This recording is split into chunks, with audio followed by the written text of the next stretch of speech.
Voilà, vous avez le zip. Alors sur un Mac, pour dézipper, c'est le double clic sur le zip. Alors que sur le PC, c'est un clic droit, extraire. Oui, sur un PC, si vous double-cliquez sur le zip, vous voyez ce qu'il y a à l'intérieur, mais ça pose problème, c'est pas vraiment décompressé à ce moment-là. Les logiciels risquent de ne pas arriver à utiliser ce qui est dans le zip si vous faites juste un double-clic sur le zip sur Windows. Tandis que sur le Mac, c'est vraiment comme ça qu'on décompresse un zip. Donc si on double-clique sur le zip, normalement, juste à côté, il y a le dossier décompressé qui s'ouvre. Et le zip à ce moment-là n'est plus nécessaire. Alors, on va utiliser le dossier pour expliquer un peu comment les choses fonctionnent. Alors, j'imagine que vous êtes actuellement avec quelque chose qui ressemble à ça. Ce sont des grosses icônes. On est d'accord? Alors voilà, j'imagine que vous voyez une fenêtre Finder. Donc le Finder, c'est l'équivalent de Windows, c'est l'explorateur de fichiers. Finder. Vous voyez une fenêtre Finder et vous avez des icônes éventuellement. Donc ce qu'on va faire, c'est déjà ceci. Si vous enfoncez la touche commande et vous cliquez sur la barre de titre là, du Finder, ça vous montre le fil d'Ariane, le breadcrumb. Le dossier se trouve dans celui-là, qui se trouve dans celui-là, blablabla, jusque à l'ordinateur, au disque dur dans l'ordinateur, jusqu'au nom de l'ordinateur. Bon, comme ça, vous pouvez remonter éventuellement d'un niveau. C'est une solution.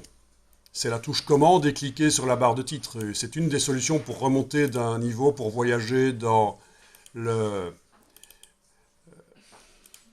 hiérarchie des dossiers. Alors, certaines parmi vous ont des icônes, d'autres ont des listes de fichiers. Les deux solutions sont bonnes, les icônes et les listes. Il y a juste qu'il faut les utiliser au bon moment. Par exemple, là, j'ai un dossier il est là. Voilà, j'ai un dossier qui contient plein de dossiers, qui eux-mêmes contiennent des dossiers. L'affichage par icône, c'est très mauvais. Il vaut mieux afficher par liste. Et vous avez normalement ceci, quelque chose qui ressemble à ça au-dessus, qui vous permet d'afficher par liste. Allez-y. Voilà.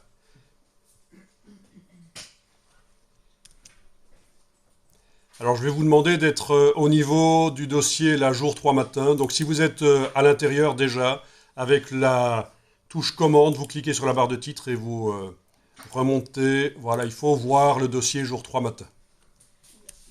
Donc ça, c'est un gros problème sur les Mac. Les gens naviguent dans les dossiers, dans les sous-dossiers à l'aide des icônes et ça prend un temps fou et ils s'y retrouvent pas, c'est compliqué, c'est fatigant. Alors que l'affichage par liste, c'est vraiment facile pour naviguer dans les dossiers. Donc ça, c'est la super astuce. Donc si vous prenez ici, vous activez, vous cliquez sur le petit chevron là, ça vous montre ce qu'il y a à l'intérieur. D'accord ? Là, vous voyez ceci, nom, date de modification, taille, etc. Vous voyez. Si vous allez là-dessus, vous allez élargir la colonne. Voilà. Et comme ça, vous voyez les noms longs éventuellement. Alors, il faut savoir que sur le Mac, au niveau du nom des dossiers et des fichiers, il n'y a pas vraiment de limite. En tout cas, pour atteindre la limite, il faut y aller très fort. C'est-à-dire qu'on peut faire des noms très longs. Alors que sur Windows, vous êtes limité. Vous ne pouvez pas faire des noms longs, sinon ça pose des problèmes. Vous êtes au courant. Sauf que depuis Windows 10, ça fait quand même assez longtemps, il y a une petite option à enclencher dans Windows pour que le Windows fonctionne comme le Mac, qu'il puisse gérer les noms longs. Mais personne ne le fait en fait. Donc ça, c'est une grande différence entre le Mac et le PC, c'est qu'au niveau du nom des dossiers, déjà, vous n'allez pas avoir vraiment de limite. Je pense que c'est 250 caractères qu'on peut écrire sur le nom d'un dossier, qui peut lui-même contenir des dossiers longs. Mais il y a une limite quand même, hein, mais beaucoup moins vite atteinte que sur Windows. Et donc, si vous faites des choses sur un Mac et que vous les transférez sur Windows, il est possible que Windows vous dise Non, je ne peux pas ouvrir ce dossier, le chemin est trop long. C'est des choses qui arrivent. Typiquement, quand des gens envoient des dossiers faits sur Mac, ou quand vous êtes sur Windows, vous recevez quelque chose de quelqu'un qui travaille sur Mac, vous n'allez peut-être pas nécessairement arriver à ouvrir. Windows ne va pas gérer. D'accord? Donc il faut savoir que ça fonctionne comme ça. Du coup, c'est mieux Mac, quoi. Ah, Non, du coup, c'est pas mieux Mac, c'est pas ce qui est dit ici, puisque sur Windows, depuis Windows 10, depuis plusieurs années, on peut enclencher quelque chose qui permet des noms longs, comme sur le Mac.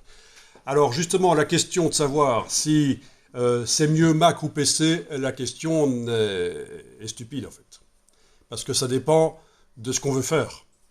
Donc la question principale, c'est de savoir quel est le type de machine qui est utilisé dans le milieu dans lequel je veux m'intégrer. Principalement, quel est le type de machine.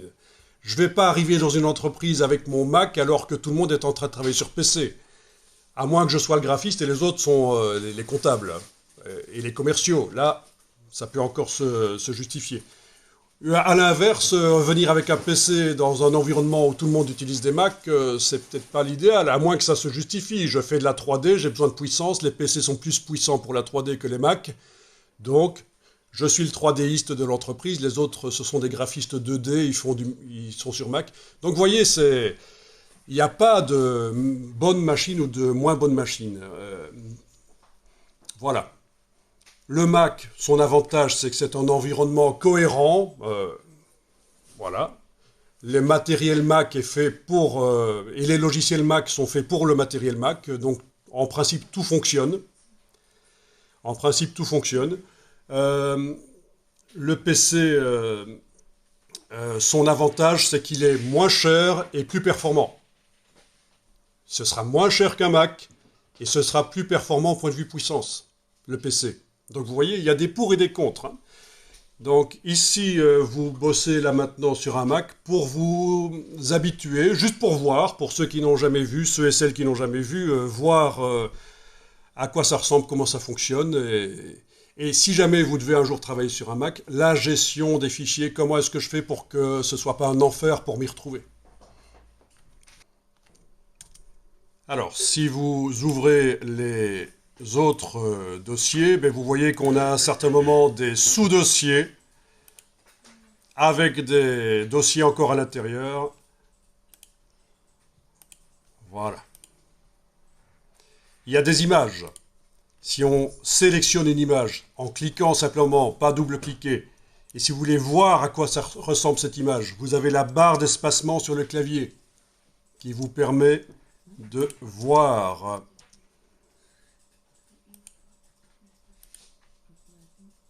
Il n'y a pas que des images, hein. Ici, il y a des weblogs, ce sont des raccourcis vers des sites web. C'est l'équivalent des points URL sur Windows. Il y a plein de weblogs en fait. À certains moments, voilà. Il y a des fichiers Illustrator. Les fichiers Illustrator, si c'est des points AI, si on fait barre d'espacement, on voit, parce que le fichier Illustrator a été enregistré, donc Adobe Illustrator, le fichier Adobe Illustrator a été enregistré avec l'option PDF compatible cochée.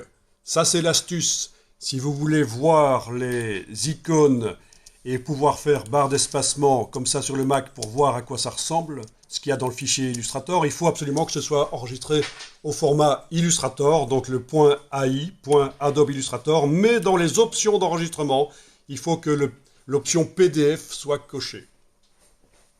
Et c'est ce qui a été fait ici. Sinon, en faisant barre d'espacement, je ne verrai pas le fichier Illustrator.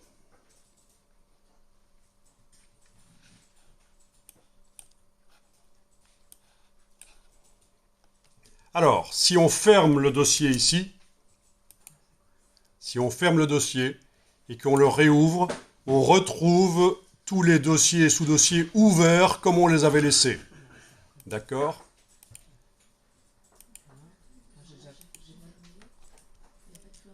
on doit tout ouvrir.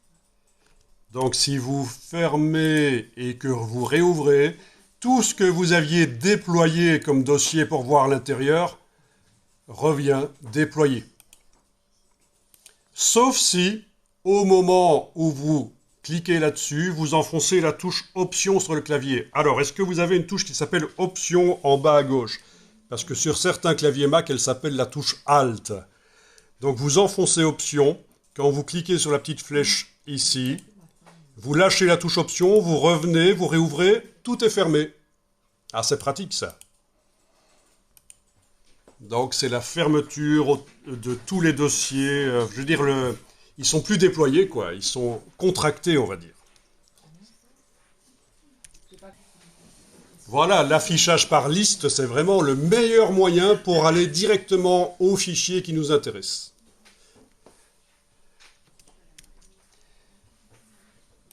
Voilà, donc si on ouvre un des dossiers, là, le platypus par exemple, voilà. Platypus, si j'ouvre, tout est contracté. Je peux, en l'ouvrant, enfoncer la touche Option et ça va déployer tout. Voilà. Tout est déployé.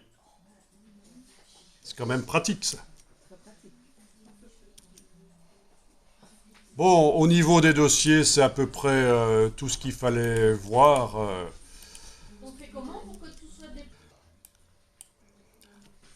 Alors, la colonne date de modification est hyper intéressante parce que quand vous avez un dossier dans lequel vous êtes en train de travailler et que vous voulez retrouver rapidement la dernière chose sur laquelle vous avez travaillé, eh bien, date de modification va vous permettre de le retrouver. Ce sera tout en bas ou tout en haut, ça dépend, il faut cliquer et à un certain moment, le dernier fichier que vous avez travaillé se trouve là. Quand on sera dans les logiciels Adobe, vous verrez qu'il y a une autre méthode pour retrouver rapidement le fichier, le dernier sur lequel on a travaillé. Dans le menu fichier des logiciels Adobe, il y a ouvrir le fichier récent, ouvrir un fichier récent, et il y a une liste des derniers fichiers que le logiciel a ouverts. Ça, c'est encore une autre solution. Mais donc, cette colonne date de modification, quand on est dans le gestionnaire de fichiers, le Finder, elle est super importante. Date de modification. Et non pas date de création, parce que ça, c'est la date à laquelle le fichier a été créé. C'est bien date de modification. Quand on fait un clic droit sur cette barre, on décide qu'est-ce qui apparaît ou pas. Est-ce que vous aviez date de modification, la colonne? Super. Sinon, il y a d'autres choses. La taille, par exemple. La taille, quand on fait du graphisme, c'est important de voir la taille des fichiers. La taille des fichiers ou des dossiers, c'est important. Voilà.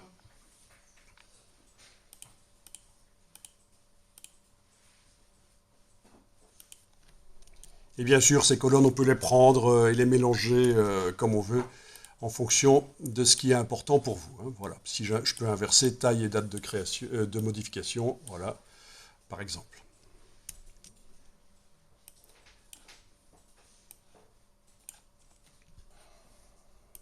Ok, dans le menu présentation, vous avez affiché les options de présentation. Menu présentation en haut de l'écran, afficher les options de présentation. Vous avez ici une option calculer toutes les tailles. Ça vous met la taille sur les dossiers aussi. C'est ça en fait que ça veut dire. Ça vous calcule la taille des fichiers, mais aussi des dossiers. Donc ça peut être intéressant de l'enclencher. Vous avez utilisé les dates relatives. C'est une question de goût. Ça vous dit, tiens, ça c'est aujourd'hui, et il est possible que... oui, si j'avais un fichier qui a été fait hier, ça mettrait hier, je pense. Hier à 14h50, des choses comme ça. Donc c'est les dates relatives. Si vous décochez ça, directement, vous voyez derrière que ça ne met plus le aujourd'hui. Voilà.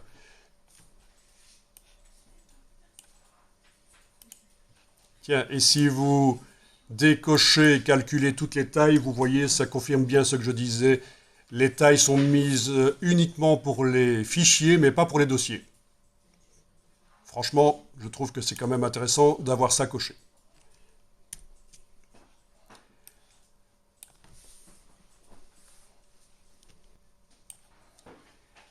Bien, les options de présentation, je vais les fermer.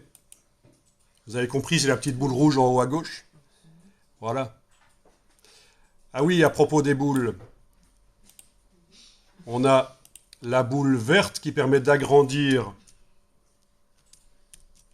Et après, il faut que j'aille rechercher en bas à droite ou recliquer sur la boule verte, en fait. Je ne l'utilise pas souvent, en fait. Hein. Voilà. Ça va? La boule verte, là, vous la voyez? Ça, c'est pour rétracter le dossier. Il va se mettre dans le dock, sur le bord de l'écran.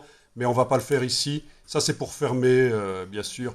Mais voilà, comme ça, vous avez une petite explication sur les boules. C'est la même chose que les petites icônes dans Windows, en haut à droite, en fait. Hein. Évidemment. Quand j'appuie sur option et que je ferme le truc, ça ne se fait plus. Alors chez moi ici, j'ai quelque chose qui est très intéressant, c'est le nombre de dossiers qui sont sélectionnés. Et voilà, je vais en sélectionner voilà, 2 par exemple. Ah oui, pour en sélectionner 2, j'ai utilisé la touche commande pour cliquer sur le premier puis sur le deuxième en fait. Hein. Ou sur le troisième et je reclique sur le deuxième. Enfin voilà, on sélectionne avec la touche commande ce qu'on veut. Et il dit le nombre qui sont sélectionnés, c'est très pratique en fait, hein, très pratique. Mais vous ne l'avez pas, ça. Et alors il y a aussi le nombre, l'espace qui est disponible sur mon ordinateur. Donc 96 Go ici, et c'est un disque dur qui fait 1000 Go, donc 1 Tera. Donc mon disque dur est rempli à plus de 90%. C'est très mauvais.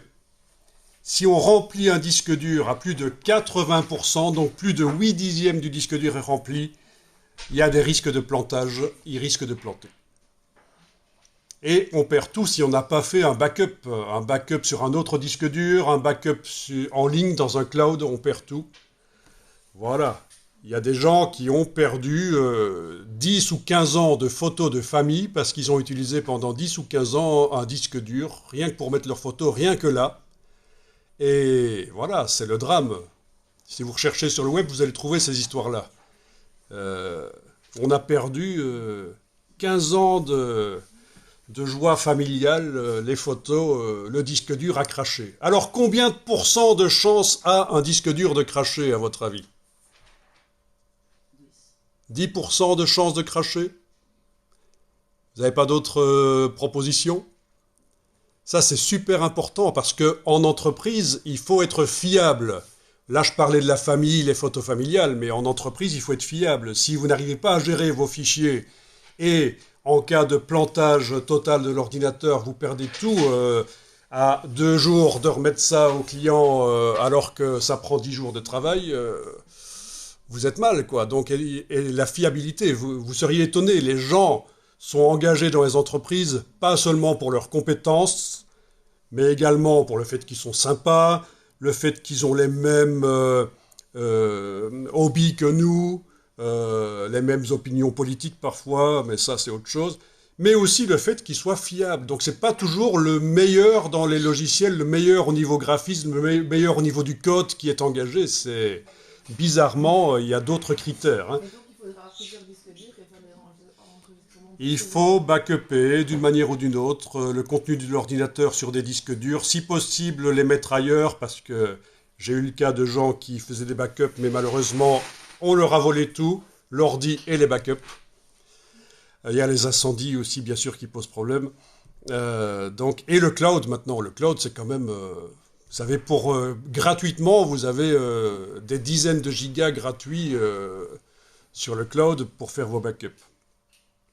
Donc la réponse à la question combien de pourcents de chance a un disque dur de planter, de cracher et que ça devienne irrécupérable, la réponse c'est 100% évidemment. Un disque dur n'est pas éternel, si c'est pas dans 6 mois, ce sera dans 3 ans, dans 12 ans, mais à un certain moment il va arrêter de fonctionner. Ben oui, donc ne pas faire de backup c'est de la folie. Après, il faut payer quelqu'un éventuellement pour essayer de récupérer. Il doit parfois démonter le disque dur, prendre les plateaux, les remettre dans un autre disque dur neuf, essayer de voir si... Enfin, ça coûte des centaines d'euros, quoi. Donc ça coûte très cher d'être imprudent. Ok. Donc tout ça pour dire que moi, je suis au-delà des limites, mais je fais des backups. Et je suis un peu à la bourre, j'ai pas eu le temps de vider le disque dur de choses... pour le libérer de l'espace. Donc plus de 80%, le disque dur, ça ne va pas. Alors, vous pouvez aller dans le menu présentation et vous demander afficher la barre d'état. Afficher la barre d'état. Et vous devriez voir la barre que j'ai ici en bas, qui est super pratique. Est-ce que ça marche chez vous? Super. Vous avez aussi le fil d'Ariane. Donc on avait parlé de la touche commande et cliquez là-dessus, sur le titre. Ah oui, ça fonctionne aussi quand on est dans les logiciels. Vous avez une image ouverte, vous voulez savoir où elle est enregistrée. Ben oui, soit vous faites fichier enregistrer sous et vous regardez où ça vous mène, soit vous faites sur la barre de titre de l'image dans le logiciel, ça, touche commande et cliquez, et vous avez le chemin. Mais ici, vous avez en plus le chemin en permanence, comme dans Windows. Et ça, c'est présentation, afficher le chemin d'accès.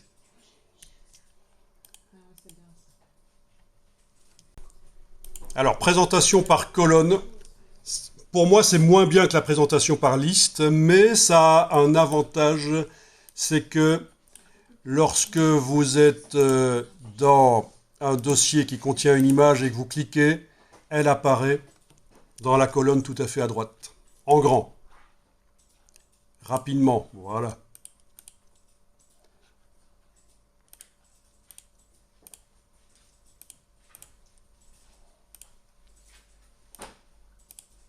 D'accord. Alors, ce genre de dessin, ça prend du temps à faire, hein. On va en faire, vous allez voir, il faut à peu près 3 heures pour faire un dessin. Je rigole, c'est fait en 1 minute. C'est de l'IA dans Illustrator. Ok, il y en a qui détestent l'IA ici? Ah. Bon, ça peut avoir de l'intérêt, hein. C'est quand même un outil de productivité dont il faut tenir compte. Voilà. Donc la présentation par colonne, oui, pourquoi pas, avec des infos supplémentaires. Alors, je passe à la présentation par icône. Moi, j'utilise liste et icône uniquement. La colonne,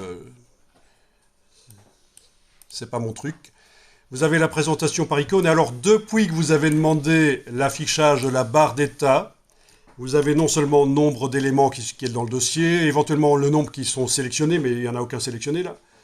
Vous avez l'espace disque dur disponible, mais vous avez aussi ce petit curseur qui vous permet d'agrandir les icônes. Voilà.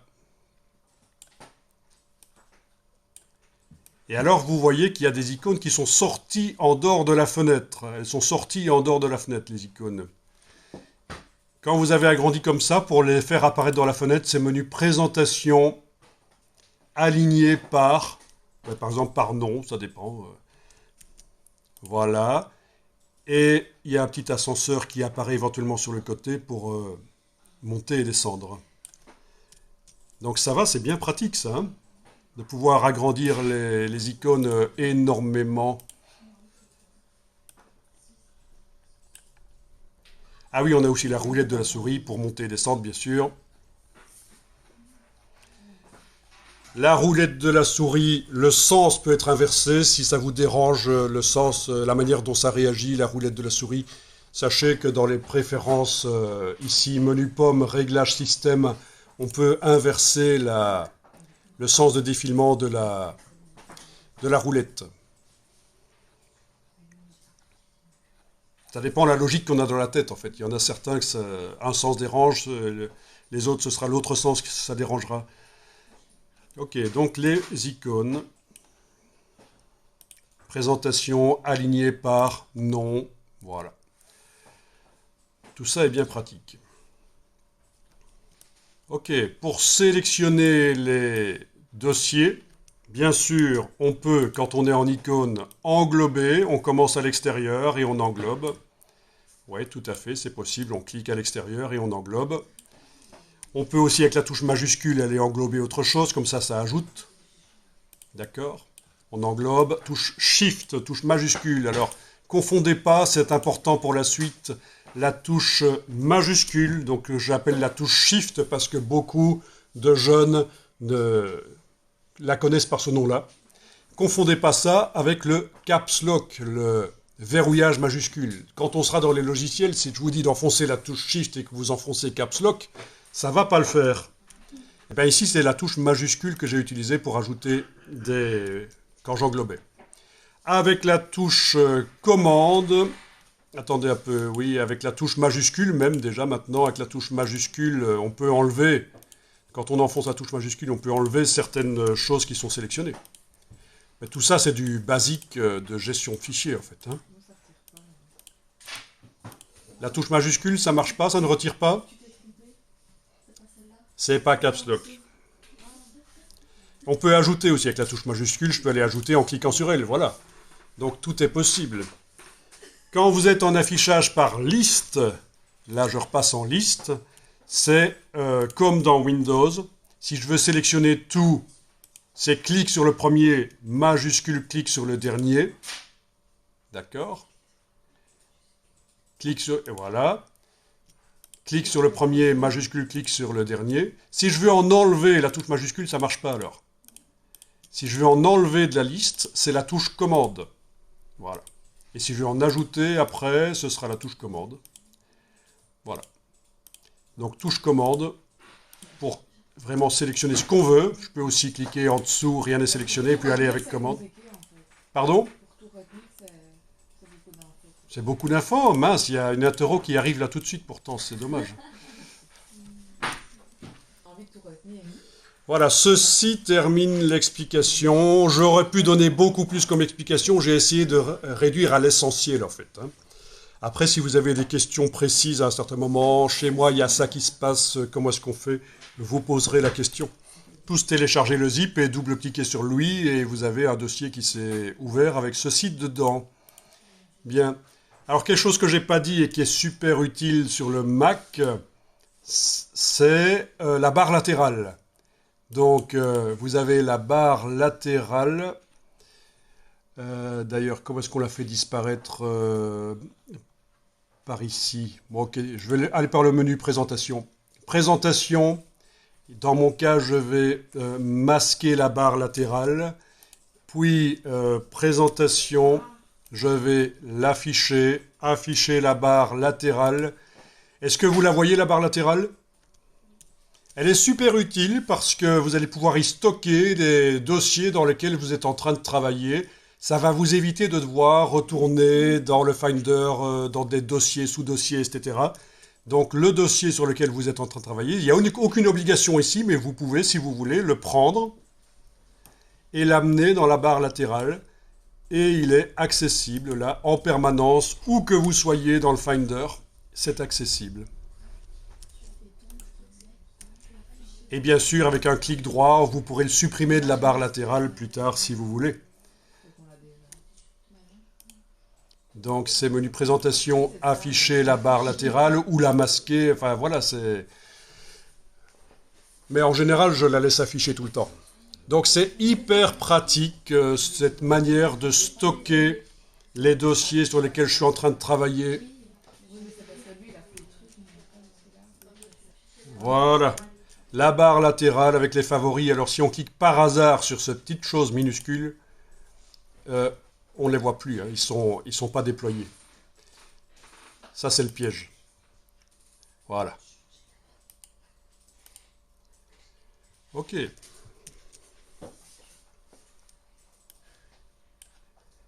Alors, vous allez pouvoir ouvrir les fichiers dans Illustrator. Donc, clic majuscule clic parce qu'on va les ouvrir tous les 5. Bien sûr, on pourrait être dans Illustrator et faire fichier ouvrir, mais là, on peut aussi les prendre et les amener sur l'icône de Illustrator et ça s'ouvre dans Illustrator. Voilà. On a plein d'onglets qui se sont ouverts.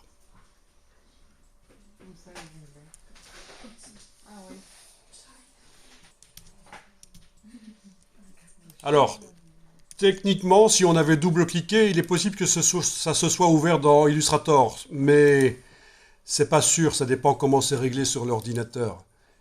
Ne faites rien, là je viens de faire sur un des fichiers, je viens de faire clic droit, lire les informations, et c'est ici, dans la partie ouvrir avec, qu'on décide. Mais ça se serait ouvert dans Illustrator si j'avais double-cliqué. On garde toutes les fenêtres qu'on a ouvertes, l'aspect. Voilà. Ça c'est important quand on est sur le Mac, on décide sur quel logiciel ça doit s'ouvrir.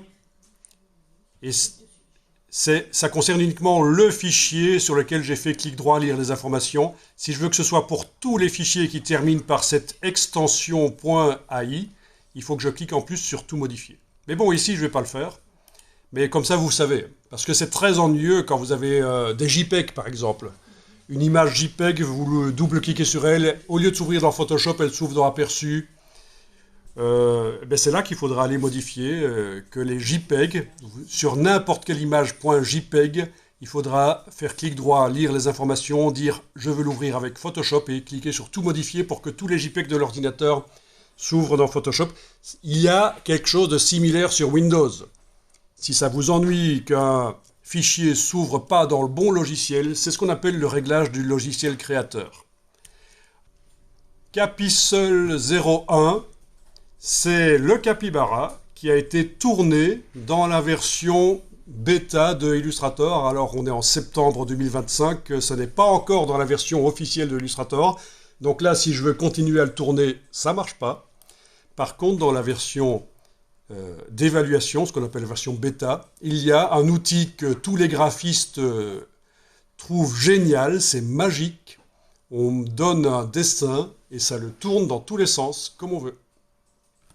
Je vais vous le montrer. Et avec votre licence que vous avez, vous pourrez le faire. Alors là, je vais faire un clic droit et demander ouvrir avec. Je vais forcer à ce que ça ne s'ouvre pas dans l'Illustrator qui est prévu, mais chez moi dans la version bêta. Donc avec votre version qui vous est fournie, si vous l'installez chez vous, vous pourrez installer le bêta. Alors, dans le manager d'application Adobe, ça se situe dans Applications, dans Bêta. Donc vous avez Illustrator Bêta que vous pourrez, si vous voulez, installer chez vous.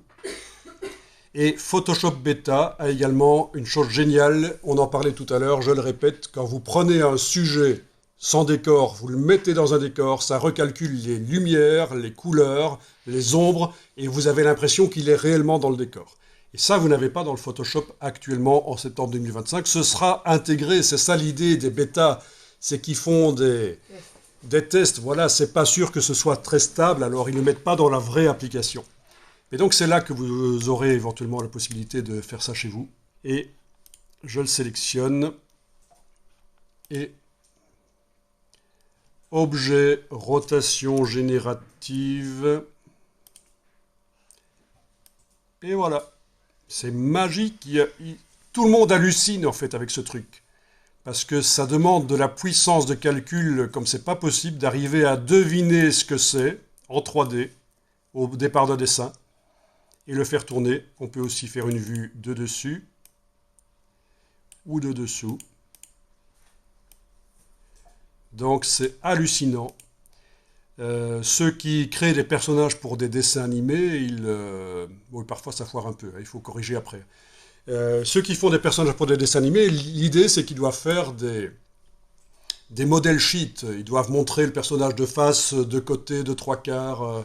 Eh bien ça vous dégrossit le travail déjà. Mais donc ça, je vais quitter Illustrator Bêta parce que vous ne l'avez pas actuellement. Je suis dans le dossier du cours 1. Je vais remonter d'un niveau avec la touche commande. Voilà. Je vais cliquer là-dessus, bouger, ça sélectionne tout et je fais commande C. Voilà, commande C. Je fais un nouveau dossier, fichier, nouveau dossier. Je colle, commande V, je supprime le dernier caractère et je mets 2, et voilà, c'est vite fait. Bah, d'une manière ou d'une autre, essayez de faire un dossier qui s'appelle cours 02. Et bien sûr, moi, je vais le déplacer dans la barre latérale pour y avoir accès rapidement.